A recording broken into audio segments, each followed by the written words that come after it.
Finally, while we respect the unique progress of every patient, you must understand that it is possible to completely exhaust your supply of dreams, thereby entering a state in which you will not be able to wake up, even with the help of triggering mechanisms.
Please listen carefully for the sound of an alarm clock, which will automatically play if you are approaching a destabilizing dream weight.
This is highly unusual. It appears you have entered the Somnasculpt diagnostic framework.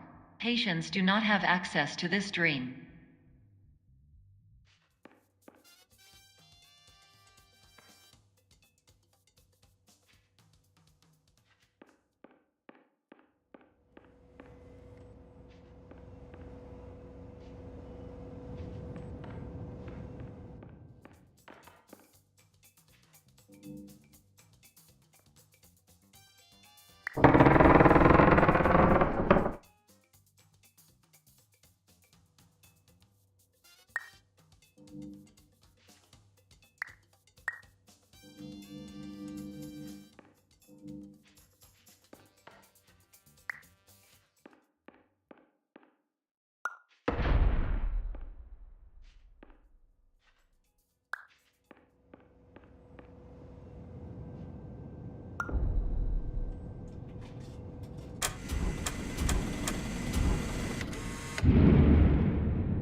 Diagnostic warning. Unrealistic use of dream objects may result in dream integrity fail states.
Diagnostic warning. Paradox prevention protocols may not be fully implemented.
Diagnostic warning. Paradox prevention protocols may not be fully implemented.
Diagnostic warning. Paradox prevention protocols may not be fully implemented.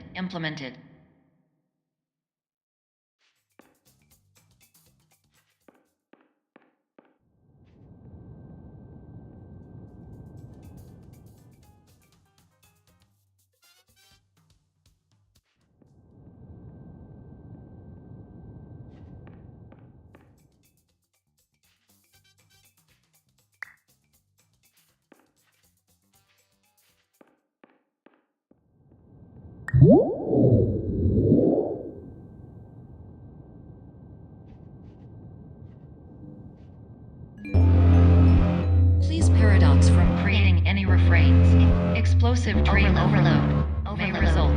Please paradox overload.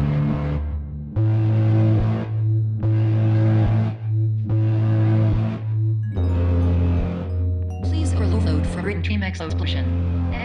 Conclusion dream overcall frame.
Hello, my name is Dr. Glenn Pierce, and many years ago, I had a dream.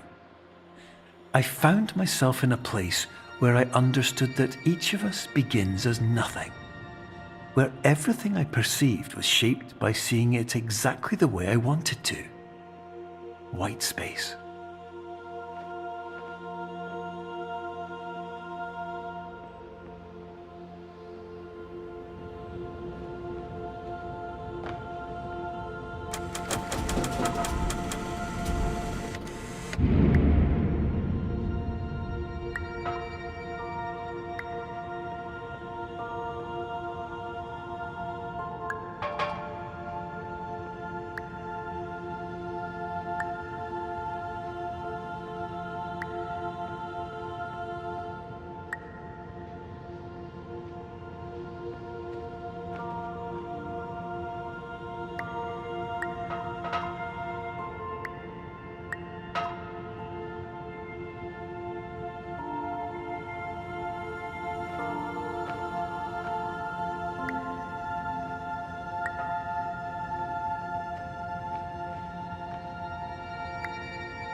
But in white space, I also faced the greatest challenge I could imagine.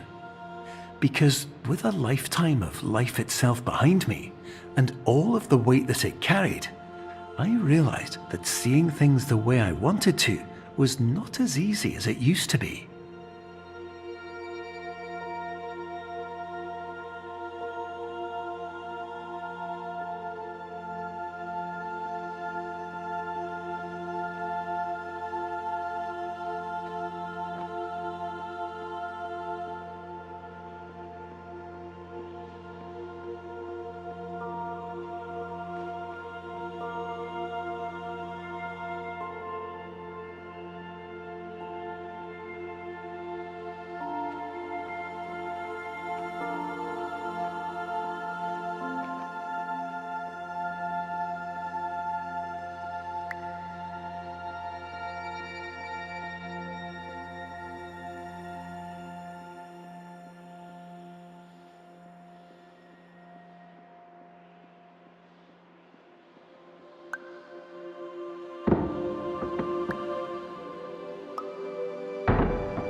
You're well beyond dreaming now, and further out than anyone has ever come back from.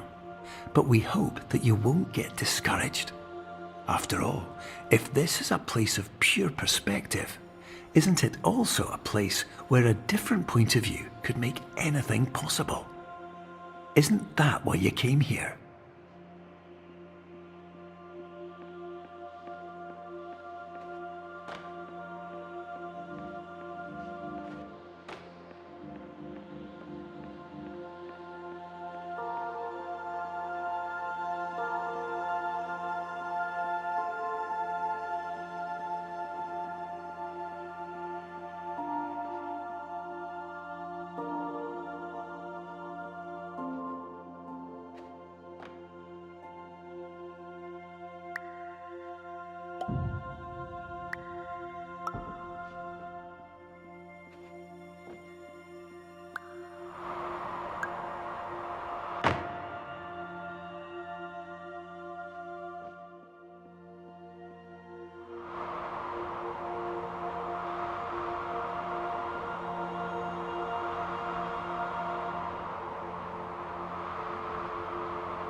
My name is Dr. Glenn Pierce, and by now you may have realised that all of this has happened exactly the way it was supposed to. You see, everyone who comes to the Institute does so because they feel that they are no longer in control of something important to them.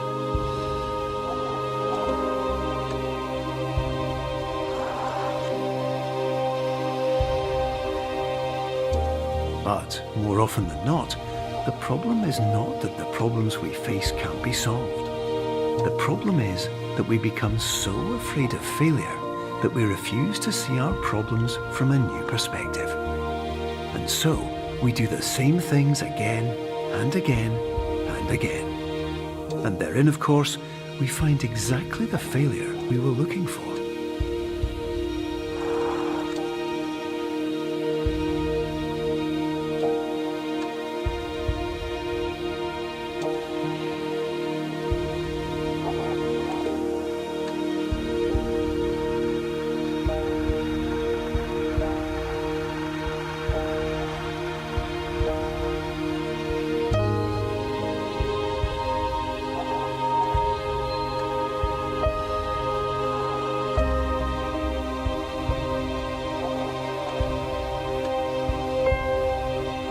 Your life will always be a struggle, and you will always have problems. But today, you have the chance to see things differently. Even though it meant facing obstacles that seemed impossible at first, you thought outside the box, and you overcame them. Because you saw things from every angle, you understood them for what they really were. Because you kept moving forward, no matter how far off the path you were told you were headed, or how unexpected it became, you found your way.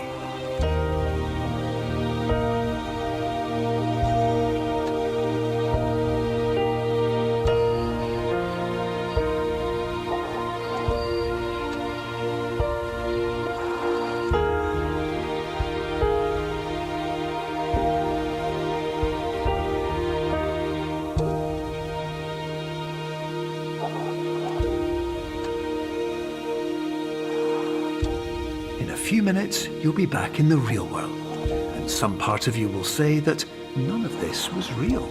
So how could it have really meant anything? But just like the power of perspective itself, it will have been as real as you believed it to be. All you've got to do is wake up.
Welcome to Somna Sculpt Group Therapy.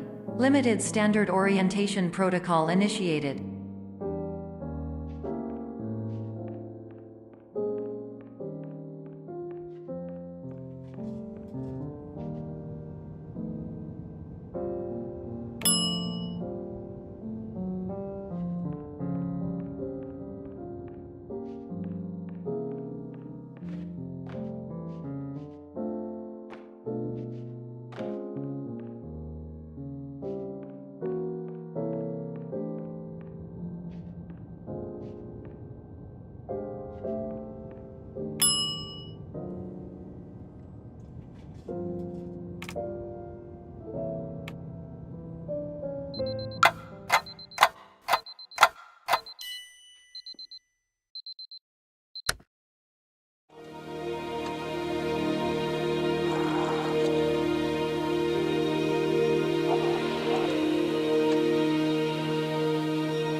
Hello, my name is Dr. Glenn Pierce, and by now you may have realised that all of this has happened exactly the way it was supposed to.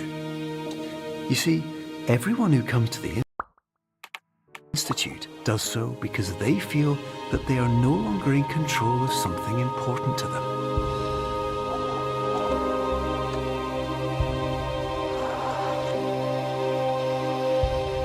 But more often than not, the problem is not that the problems we face can't be solved. The problem is that we become so afraid of failure that we refuse to see our problems from a new perspective. And so we do the same things again and again and again. And therein, of course, we find exactly the failure we were looking for.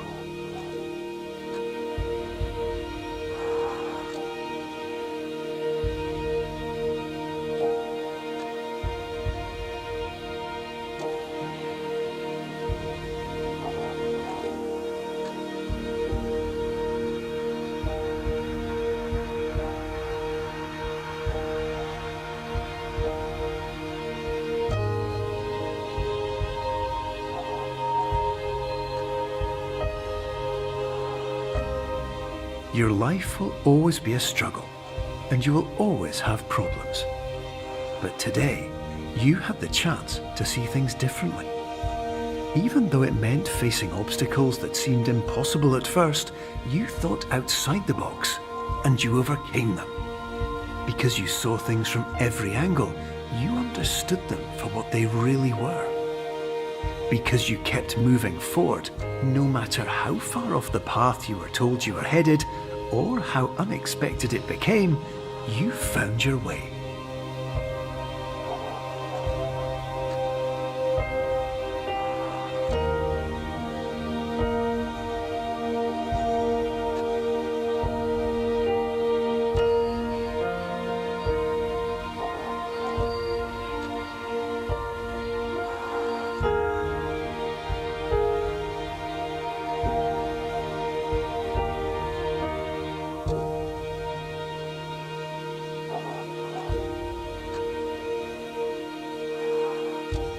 In a few minutes, you'll be back in the real world, and some part of you will say that none of this was real. So how could it have really meant anything? But just like the power of perspective itself, it will have been as real as you believed it to be. All you've got to do is wake up.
Hello, and welcome to the Superliminal Developer Commentary.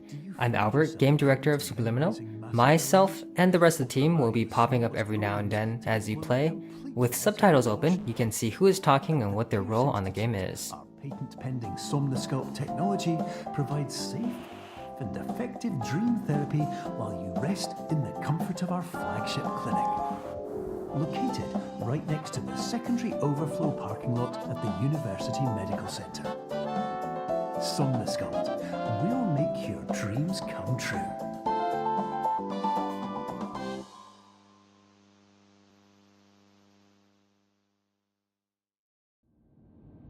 Hi, my name's Chris.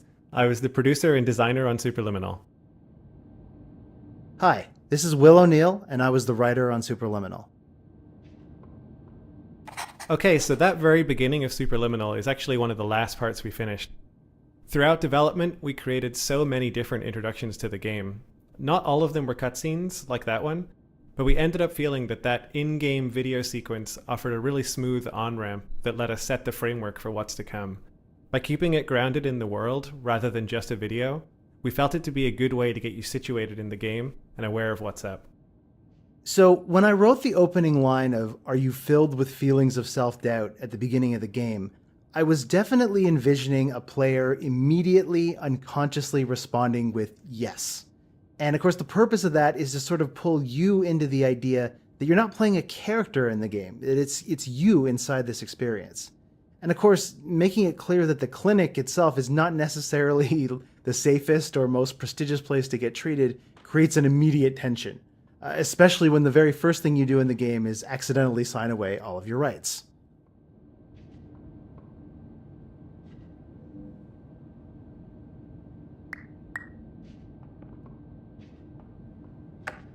A lot of people ask about how the resizing mechanic works. The concepts are actually quite easy. To keep an object looking the same, assume if we move the object twice as far away, it just needs to be twice as big. It's all proportional. Interestingly enough, this also works no matter what field of view you use.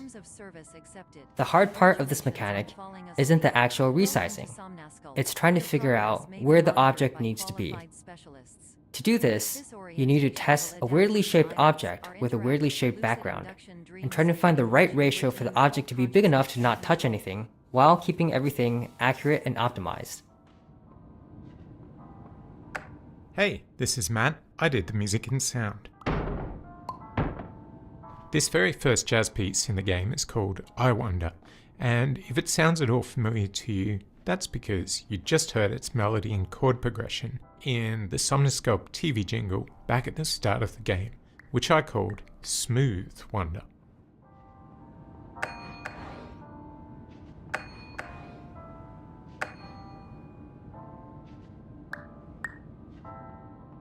Hi, I'm Logan, and I'm level designer on Superliminal. A difference with the main resizing mechanic in this game is how much freedom it gives the player. This puzzle is a good example. In most puzzle games, if you put an object on a button in this scenario, the object doesn't need to be moved anymore. The key to unlock the door removes the key from the problem space. But unfortunately, in our game, you can just turn around and grab the object from any distance away. Therefore, we've gotten good at adding barriers in many places so people won't carry an object through all puzzles forever.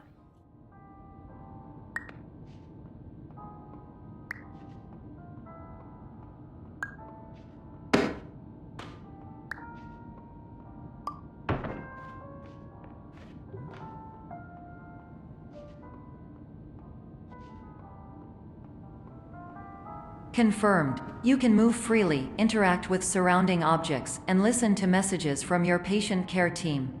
Please note that I am the standard Hi, orientation my name is Alex, that my and I voice performed has been gameplay explicitly programming on chosen to Superliminal. Remind you that I am not a part of your patient When I care joined the team. project, there weren't really any menus except the absolute bare minimum to get the player into the game, and there wasn't any keyboard support either.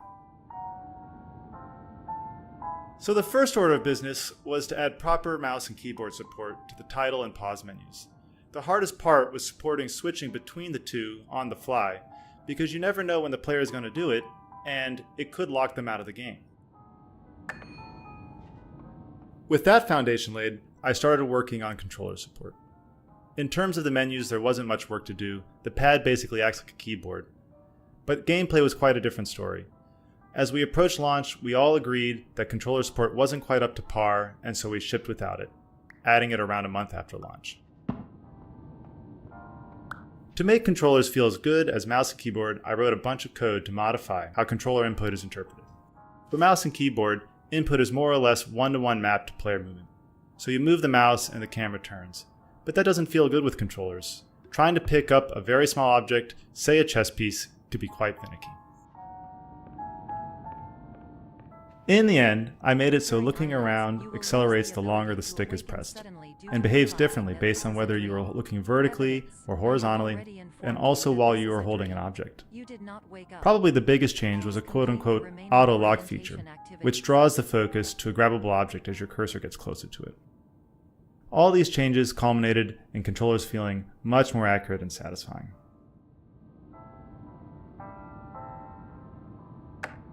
There's quite a bit of foreshadowing throughout this level. We wanted to hint at the mechanics that are going to come later in the game. For example, the projection, the clone, and the portal hallways later on. Little things like that feel like visual treats when you're playing this level, but serve as fun reminders when you play for a second time that we kind of told you the whole thing all along.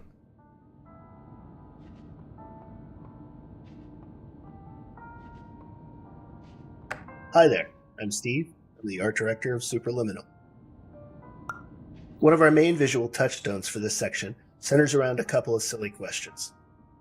What would someone in the early 90s dream up as a futuristic testing facility? And how could they build that on a shoestring budget but with infinite time? I feel like those two questions were ones we actually asked ourselves more than once during the process of making this game. From the orientation pathway. At the Pierce Institute, patient safety is a keynote in our corporate priority tetrahedron. A variable degree of force can and will be authorized to ensure patient safety. Please return to the orientation pathway.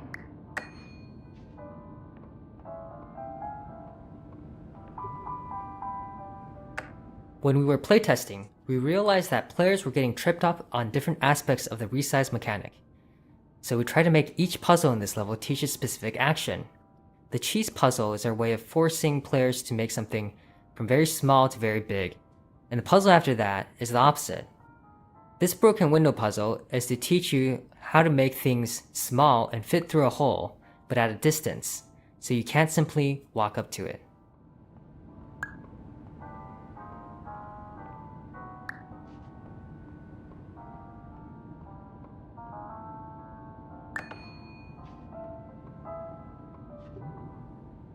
All environments perceived during eyelids should reflect a typical mental state. If you believe your mental state was compromised by Somnasculpt, please provide a comprehensive, rational explanation in your post-procedural survey. Completed surveys may be eligible for a gift card. We had this looping hallway for a while, but it was very nondescript and players got confused on where they were and they would get turned around. So our artist Steve helped mock up some windows and landmarks so people can tell where they are. Immediately, we found that playtesters weren't getting lost anymore and understood the moment.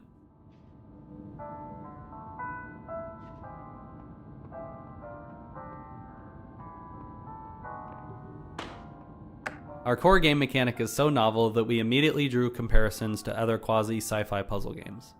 And since our game is about playing with and subverting expectations, we wanted to lean into that and start the first level with a kind of test chamber aesthetic and immediately break that going forward. Narratively, this space is what Dr. Pierce planned to have his dream therapy program look like before it all went wrong.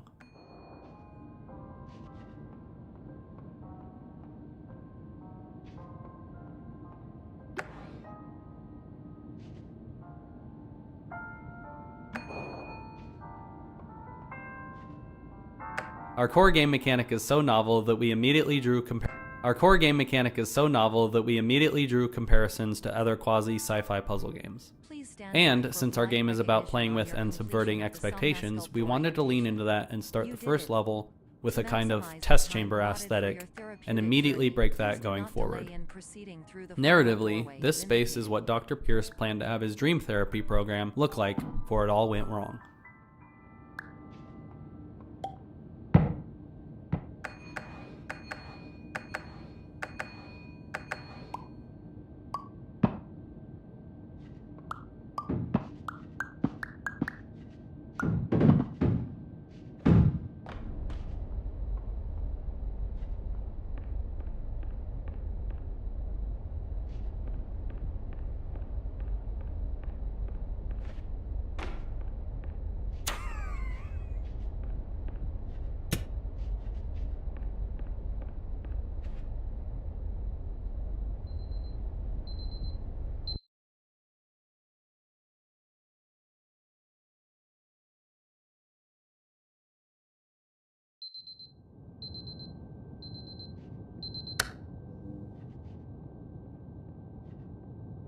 The reason we ended up with this sleep clinic section is because we wanted to convince players that they might have actually woken up from the dream.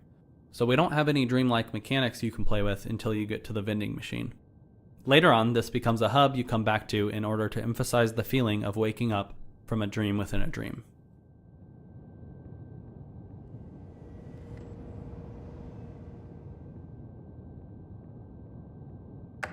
We want the first moment of people walking into this hallway to feel different from other first-person puzzle games.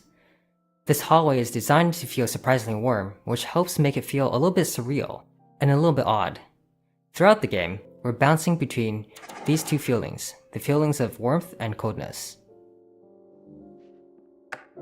So my brief for the jazz part of this soundtrack was always to do my best to emulate the iconic solo jazz piano sound of the great Bill Evans. For that, I listened to an album called Alone. My process was to try to compose my own superliminal jazz standards. I fleshed out the first chorus and melody. Later on, I workshopped and recorded with my good friend John Reeves. And I'm so glad I did because his piano skills are so much better than mine.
Hello, my name is Dr. Glenn Pierce, and I'd like to talk to you about being special.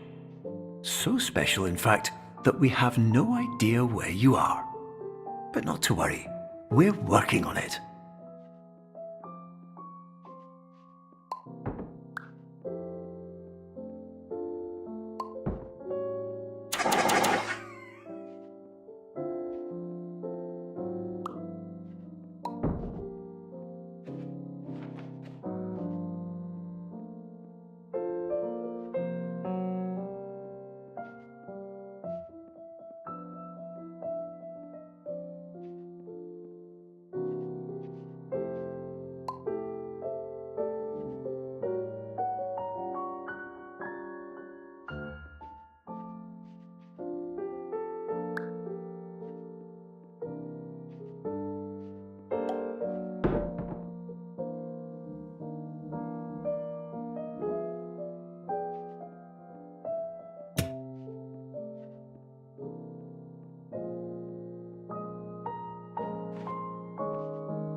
Hi, my name is Ryan, and I was the principal artist on Superliminal.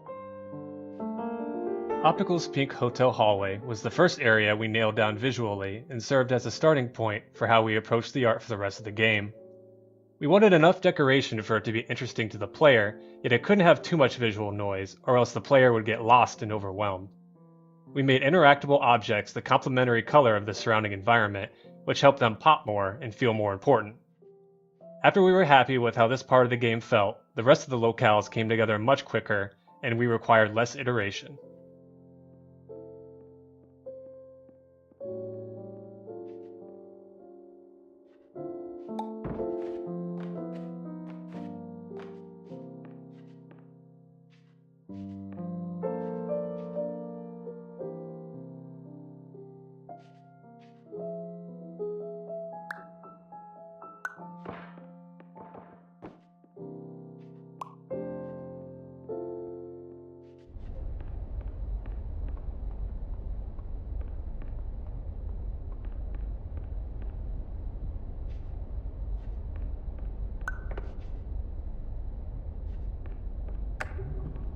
Hello, my name is Dr. Glenn Pierce, and I'm just popping in to give you a quick update on where you are. We still don't know, but please keep moving forward, and hopefully you prefer frequent updates to being reminded that you are completely lost.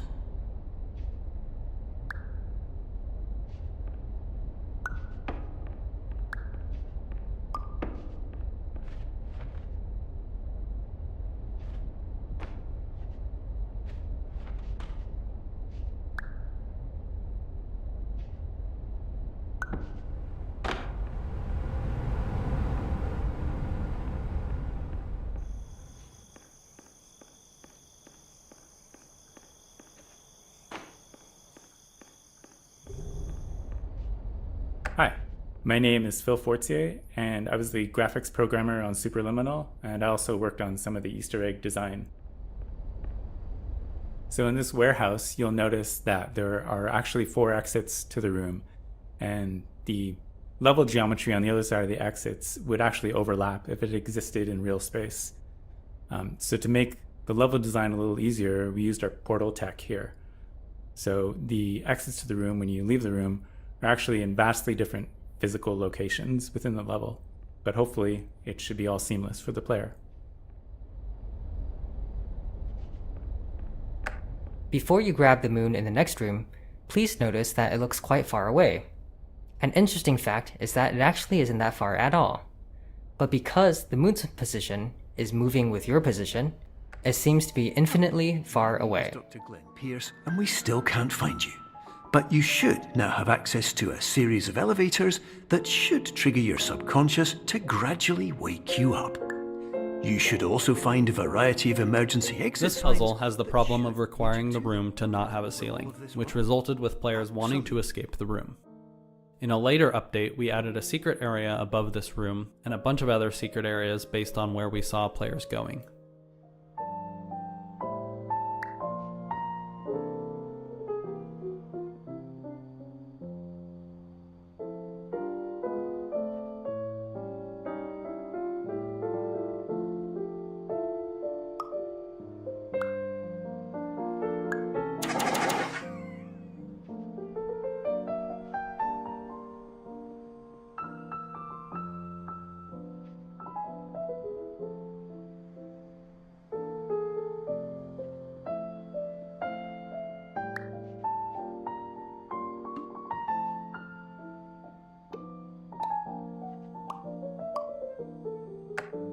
Hello, my name is Dr. Glenn Pierce.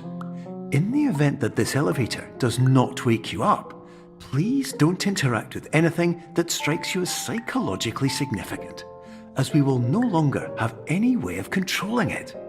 For example, if you see your parents, please punch them in the face as hard as you can and immediately run away.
This is an automated message for all patients who attempted to use an alternate pathway to access the next phase of Somnasculpt therapy but who have become trapped in a dream state paradox instead.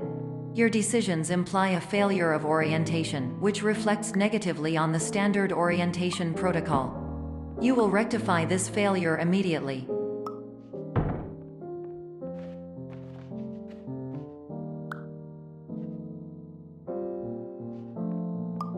So the standard orientation protocol character is obsessed with proper orientation, and that makes her kind of thematically antagonistic to the idea of truth being, intrinsically tied to perspective.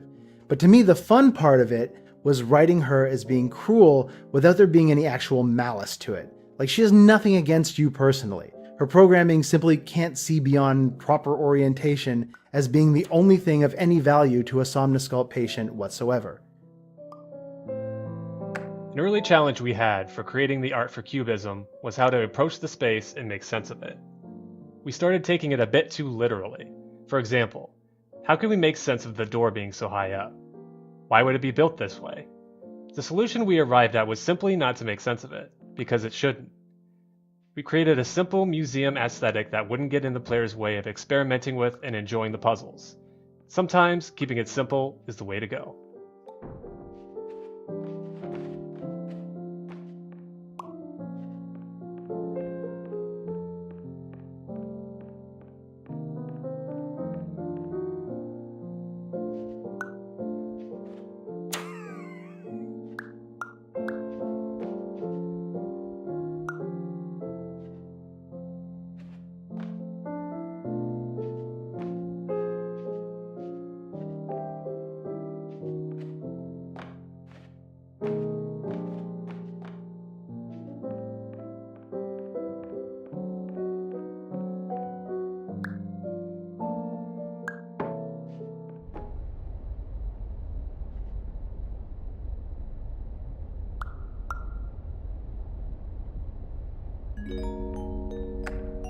Between the colorful dream spaces, we have these, what we call back areas.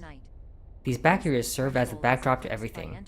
They are where the dream spaces are built, and also the service hallways in between them. We wanted to give them a colder, darker feel to contrast with the other spaces in the game.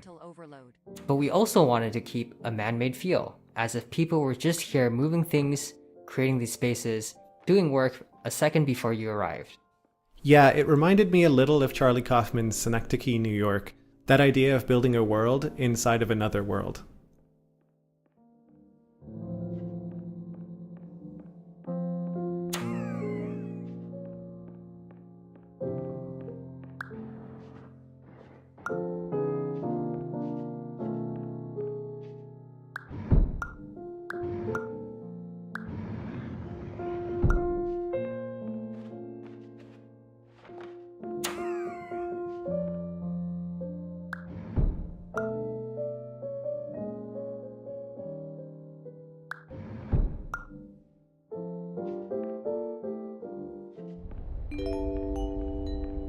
Please note that a reluctance to volunteer for the Not risks all of our associated interesting with perspective risks moments of can be mental built into implies puzzles. a Some are just misunderstanding great of moments other that break your solutions, all of which expectations. are far more This traumatic level and interprets a likely to cube in result multiple different catastrophe. ways, and even though none of these are Not capable difficult of puzzles, suboptimal they all work suggestions. together to create a whole series of back-to-back surprise moments.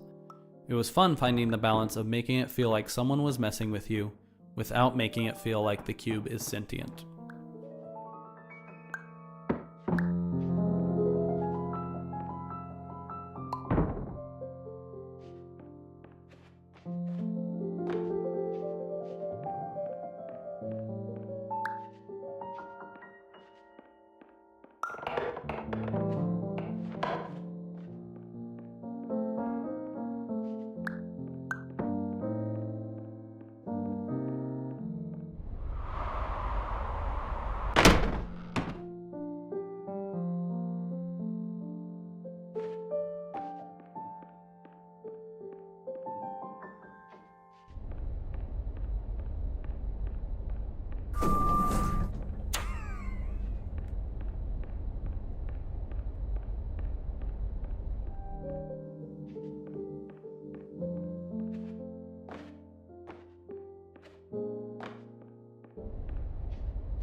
Hello, my name is Dr. Glenn Pierce, and despite touring the Waterfall Serenity Zone in the This previous level came section, about because we explored the idea of the game being an anthology of different stories, one story for each level.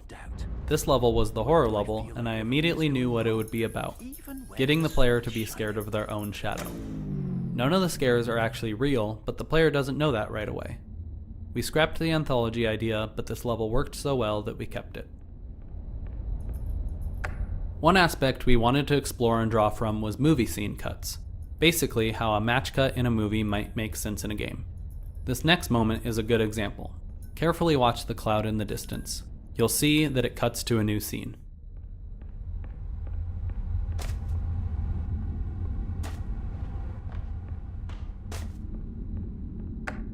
Boo!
Hello, my name is Dr. Glenn Pierce, and I'd like to talk more about the feelings of worthlessness and self-doubt I mentioned before.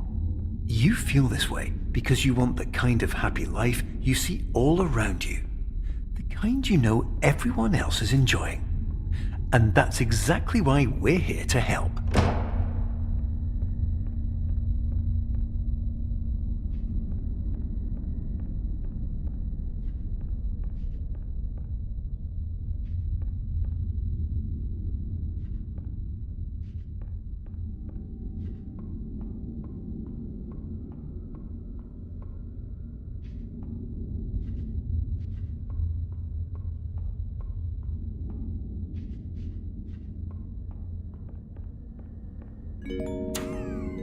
Warning. You were advised to subject yourself to explosive mental overload by descending into The object used in this puzzle was originally a flashlight, but unfortunately, because of how the mechanic works, it always placed the flashlight at the end of the room, which is not a particularly useful position for a flashlight.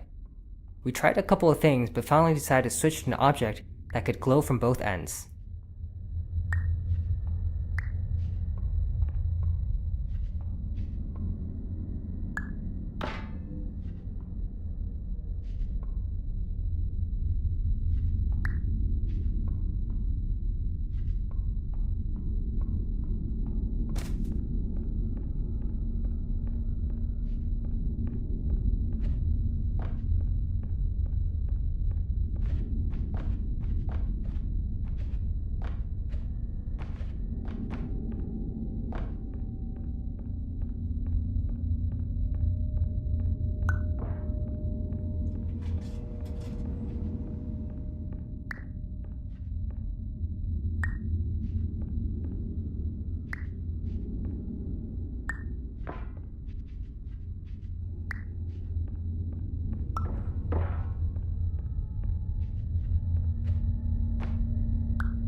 Did you know that unintentional multi-dream layering occurs in less than 1% of patients? This correlates strongly with the 99% of patients who are able to follow simple instructions. When I from the prototyped standard this part, orientation there was going to be a shadow of a monster on the wall that turned out to be a bunch of random objects when the lights turned on.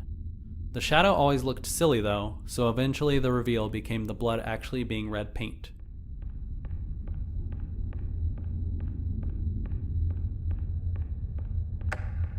This room was one of the biggest technical challenges we had in the game. Originally, this was one huge room, but turning our dynamic lights all on abruptly killed the frame rate, so we ended up chopping the room into smaller areas so we could hide and unhide objects from the player's view once the lights turned back on. This would lessen the amount of objects getting hit by lights at a given time, thus saving on performance. Yeah, I remember Phil even tried teleporting the player to a completely new room, but that change-up was a bit too visually obvious, and we eventually realized that chopping up the room was the answer.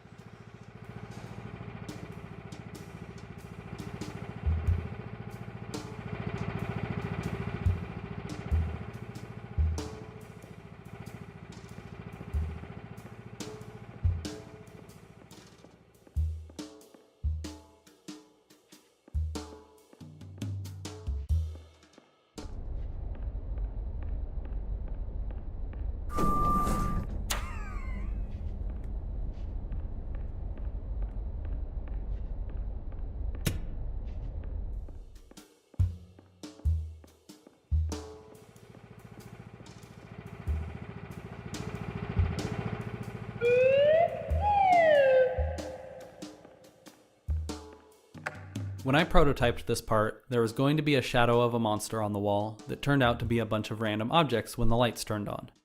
The shadow always looked silly though, so eventually the reveal became the blood actually being red paint.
Door opening.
Hello, my name is